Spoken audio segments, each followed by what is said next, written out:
கர்த்தருக்குள் பிரியமானவர்களே, கர்த்தருக்கு ஸ்தோத்திரம். இந்த நாளைக்கு கூட தேவனுடைய வார்த்தை சங்கீத புஸ்தகம் 124 சங்கீதம் 1 வசனம்.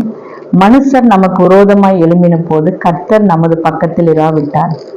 இன்னைக்கு மனுஷன் நமக்கு விரோதமாய் எழும்பும் பொழுது பரிசுத்த தகப்பன் நமக்கு இராவிட்டார். நம்மளுடைய நிலைமை நினைச்சு பாருங்க. 2வது வசனம் சொல்றார், கர்த்தர் தாமே நமது பக்கத்தில் இராவிட்டார். கர்த்தர் தாமே நமது பக்கத்தில் இராவிட்டார்.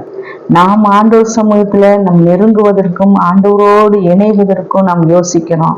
ஆனா ஒரு நொடி ஆண்டவர் நம்மோடு கூட இல்லை அப்படின்னா நம்முடைய சூழ்நிலைகள் எல்லாம் நினைச்சு பாருங்க, நம்மளுடைய நிலைமைகளெல்லாம் நினைச்சு பாருங்க.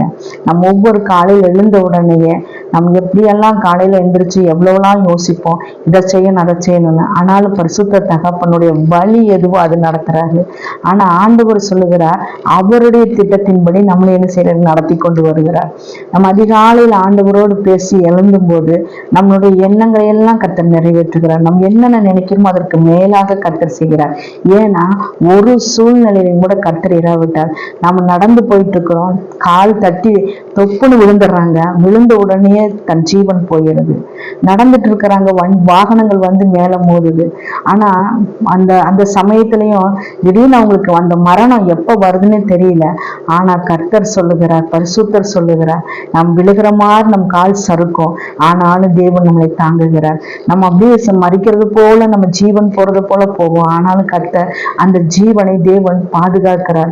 ஏன்னா ஆயுசின் வருஷங்களை கர்த்தர் கூட்டி கொடுக்கிறார், நாட்களை தேவன் கூட்டி கொடுக்கிறார். அதனால் ஆவியானவர் சொல்லுகிறார், பரிசுத்தர் சொல்லுகிறார், இதோ இமைப்பொழுது கைவிட்டேன், மிகுந்த இரக்கங்களில் உன்னை நான் சேர்த்துக் கொள்கிறேன். அவர் இமைப்பொழுது கைவிட்டால் அப்படின்னு சொன்னா ஒரு நிமிஷம் ஆண்டவர் கண் மூடி முழிக்கிறதா நம்ம ஜீவன். ஆனா ஆண்டவர் சொல்லுகிறார், நீ மிகுந்த இரக்கத்தினால் உன்னை நான் சேர்த்துக்கொண்டேன். ஏன்னா அவருடைய கிருபை நம்ம கூட இல்லைன்னா நம்ம என்றைக்கோ மண்ணோடு மக்கி போயிடுவோம். ஆனா தேவன் சொல்லுகிறார், நான் கர்த்தர் இராவிட்டால். நம்ம நிலைமை யோசிச்சு பாருங்க.